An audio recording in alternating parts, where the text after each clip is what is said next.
Le Soudan, pays d'Afrique du Nord-Est, est aujourd'hui le théâtre d'un conflit sanglant. Des combats font rage entre factions rivales, plongeant la population dans un chaos sans précédent. Pourtant, le Soudan possède une histoire riche et diverse, marquée par des empires et des civilisations florissantes. Comment ce pays, berceau de la civilisation nubienne, a-t-il pu sombrer dans une telle violence? Les origines du conflit sont complexes, enracinées dans des décennies de tensions politiques, économiques et ethniques.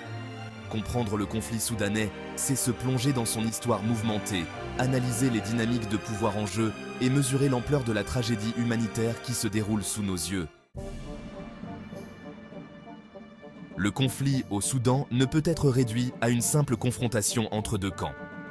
Il est bien plus complexe et enraciné dans une histoire longue et tumultueuse.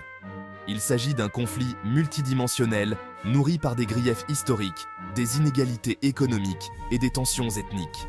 Ces éléments se sont accumulés au fil des décennies, créant un terrain fertile pour les conflits. Le sud du pays, majoritairement chrétien et animiste, a longtemps été marginalisé par le nord, à majorité musulmane et arabophone. Cette marginalisation a créé un fossé profond entre les deux régions. Cette marginalisation a alimenté des guerres civiles sanglantes, conduisant à l'indépendance du Soudan du Sud en 2011. Cependant, l'indépendance n'a pas mis fin aux conflits internes. L'économie soudanaise, largement dépendante de l'exploitation des ressources naturelles, a également été source de conflits. Les richesses naturelles, au lieu de bénéficier à la population, ont souvent été une malédiction. Les régions riches en pétrole, comme le Darfour et le Kordofan, ont été le théâtre de violences et d'exactions. Les luttes pour le contrôle de ces ressources ont intensifié les conflits. Enfin, la corruption endémique et l'absence de démocratie ont exacerbé les tensions. Les citoyens, frustrés par l'injustice et l'inefficacité du gouvernement, ont souvent pris les rues pour protester.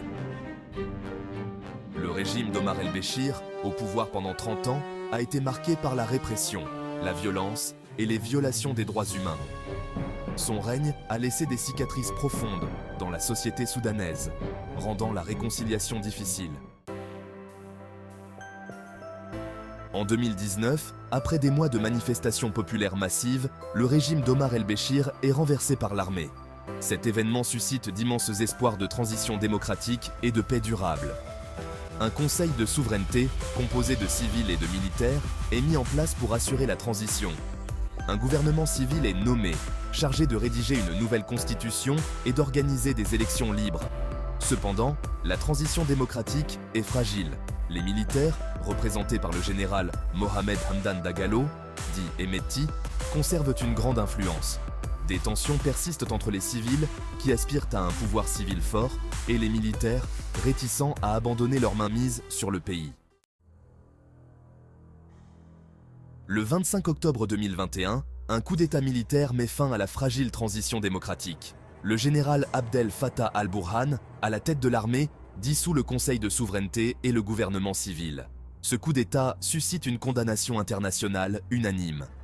Des sanctions économiques sont imposées au Soudan et le pays est plongé dans une nouvelle crise politique. Les manifestations populaires contre le coup d'État sont violemment réprimées par l'armée. Le général al-Burhan promet la formation d'un nouveau gouvernement et la tenue d'élections libres.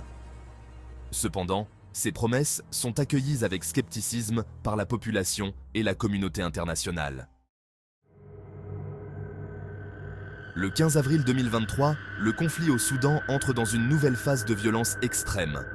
Des combats éclatent à Khartoum, la capitale, entre l'armée régulière, dirigée par le général al-Burhan, et les forces de soutien rapide, une puissante milice paramilitaire dirigée par le général Hemedti. Les combats se propagent rapidement à d'autres régions du pays, notamment au Darfour, déjà ravagé par des années de conflits. Les deux camps s'affrontent à l'arme lourde, bombardant sans discernement des zones résidentielles. Ce nouveau cycle de violence plonge le Soudan dans le chaos. L'aéroport de Khartoum est fermé, les infrastructures sont détruites et la population est prise au piège des combats. Les hôpitaux sont débordés, manquant de médicaments et de personnel. Le conflit au Soudan s'étend sur un vaste territoire, avec des zones chaudes concentrées dans certaines régions stratégiques.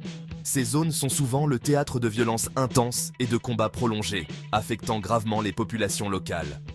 Khartoum, la capitale, est le théâtre de combats acharnés entre l'armée et les forces de soutien rapide. Les rues de la ville sont souvent le lieu de batailles intenses, laissant derrière elles des bâtiments endommagés et des civils pris au piège.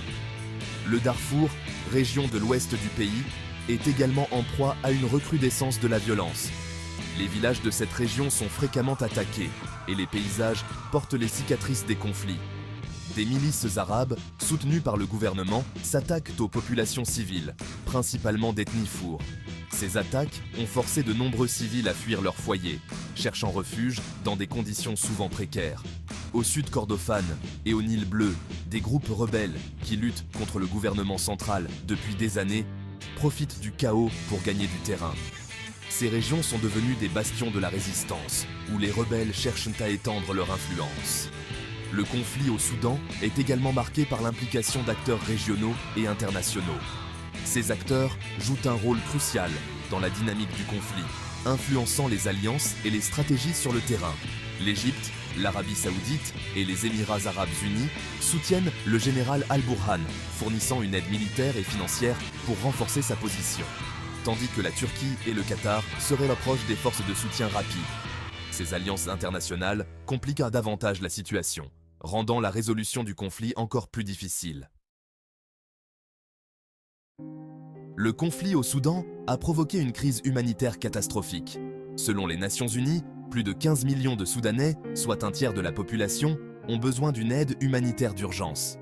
Les combats ont fait des milliers de morts et des dizaines de milliers de blessés.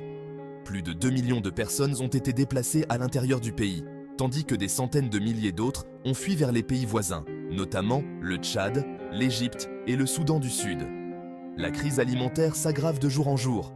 Les prix des denrées alimentaires ont explosé, rendant l'accès à la nourriture impossible pour de nombreuses familles.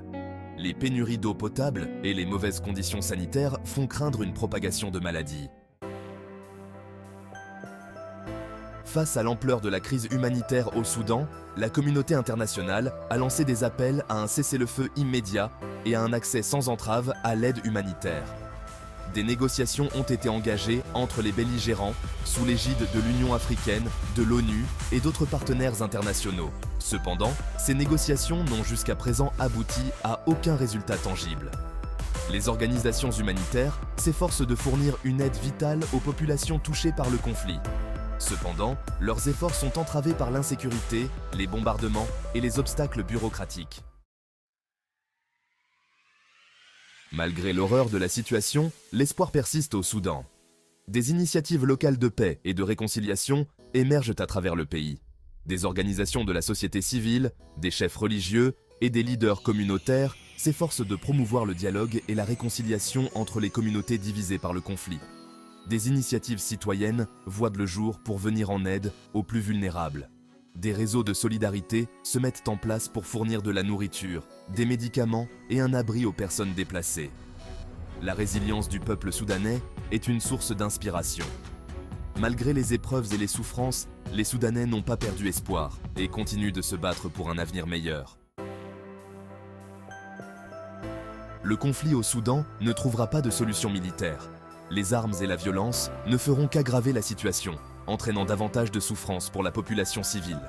Seul un dialogue national inclusif, impliquant tous les acteurs du conflit, permettra de rétablir la paix et la stabilité dans le pays. Ce dialogue doit être sincère et ouvert, sans exclusion ni discrimination. Ce dialogue devra aborder les causes profondes du conflit, notamment les inégalités économiques, les tensions ethniques et les injustices historiques qui ont alimenté la violence, et la marginalisation de certaines régions. Ces régions ont longtemps été négligées et leurs habitants privés de leurs droits fondamentaux. Il devra également permettre de définir un nouveau contrat social, fondé sur la justice, l'égalité et le respect des droits humains. Ce contrat social doit garantir que chaque citoyen soudanais se sente valorisé et protégé. La communauté internationale a un rôle crucial à jouer pour soutenir ce processus de paix. Elle doit fournir un soutien diplomatique, financier et logistique pour faciliter les négociations. Elle doit maintenir la pression sur les belligérants pour qu'ils respectent le droit international humanitaire et qu'ils cessent les hostilités immédiatement, et qu'ils s'engagent dans un dialogue constructif. Ce dialogue doit être soutenu par des médiateurs impartiaux et expérimentés. Le chemin vers la paix au Soudan sera long et difficile. De nombreux obstacles devront être surmontés, mais la détermination et la persévérance sont essentielles. Cependant, il est de la responsabilité de tous, Soudanais et communauté internationale, de tout mettre en œuvre pour mettre fin à ce conflit dévastateur. La coopération et la solidarité sont indispensables pour réussir et permettre au peuple soudanais de vivre enfin en paix. Un avenir meilleur est possible si nous travaillons ensemble pour le construire.